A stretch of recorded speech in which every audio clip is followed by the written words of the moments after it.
keep producing performance like that, at some point the law of averages have to deliver a championship for Norris one day, since of course he still is only 24 years old.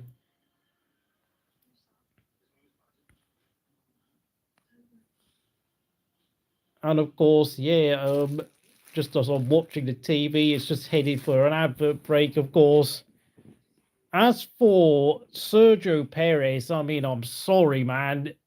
This guy's seat has got to be back under question again. He had a great start to the season, but...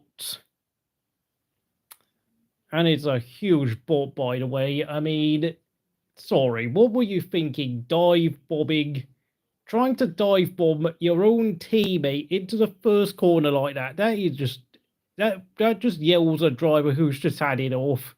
Who's had enough of being a number two. I know it's so frustrating, but that was far too narrow of a line to be taking into the first corner. A ridiculous move. Just insane.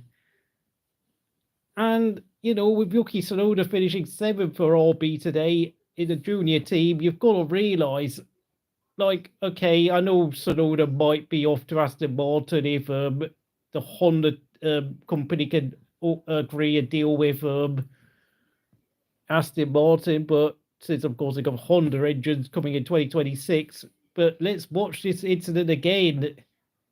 I mean, Perez, he overtook both Ferraris and tried to dive bomb so many cars and dropped to 5th. That was just silly. Not acceptable, really, from an experienced 34-year-old number 2. And you have to sit there and ask yourself, what were you doing, Perez? Like, I know Tsunoda, Red Bull might not be totally keen on promoting Tsunoda into the number 2 seat of their team, but like, it's either Perez or it's either Ricciardo to be in that number 2 seat within the Red Bull family. And you've also got to remember, Liam Lawson also exists on the Red Bull Junior Academy test bench. Like, should you really be keeping... I mean, someone has to go. Someone has to leave out of those 4 drivers I've just mentioned. Like, okay, I know Liam Lawson isn't exactly super duper amazing in its own right, but... Oh, wow, I've just seen the two Alpines fighting each other for their lives there. But, of course, Perez, you know, I think he has 6 race wins to his name, which I have to say is not particularly great considering how quick the Red Bull has been. You know, in the 3 years he's spent at the team, I don't find that to be super impressive.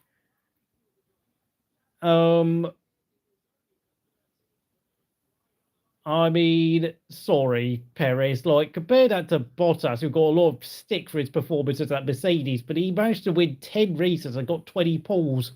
Perez, on the other hand, I think has only ever scored about 2 or 3 pole positions in addition to his 6 race wins. So, I mean, Perez is just a safe, I don't know, not even a safe pair of hands, to be honest.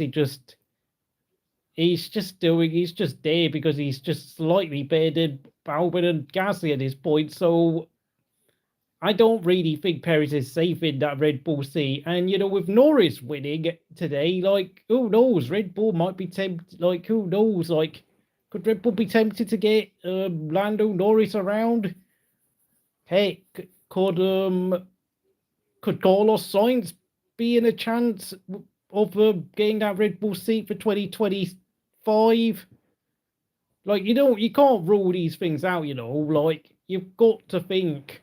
You have to think, like, Red Bull, like, and of course, with the whole Adrian Newey departure situation, I mean, Max Verstappen could be leaving Red Bull soon. So, you know, Perez's future is looking far, far less certain as we speak.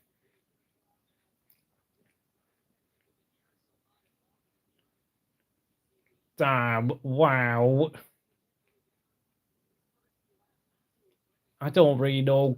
Please comment below what you think of Sergio Perez's future. I'm not particularly optimistic about it. I really, if I was Red Bull, I'd be trying to get someone like Carlos Sainz in, because Carlos Sainz, I think, has done a decent job as a number 2 at Ferrari, giving Leclerc quite a hard time, or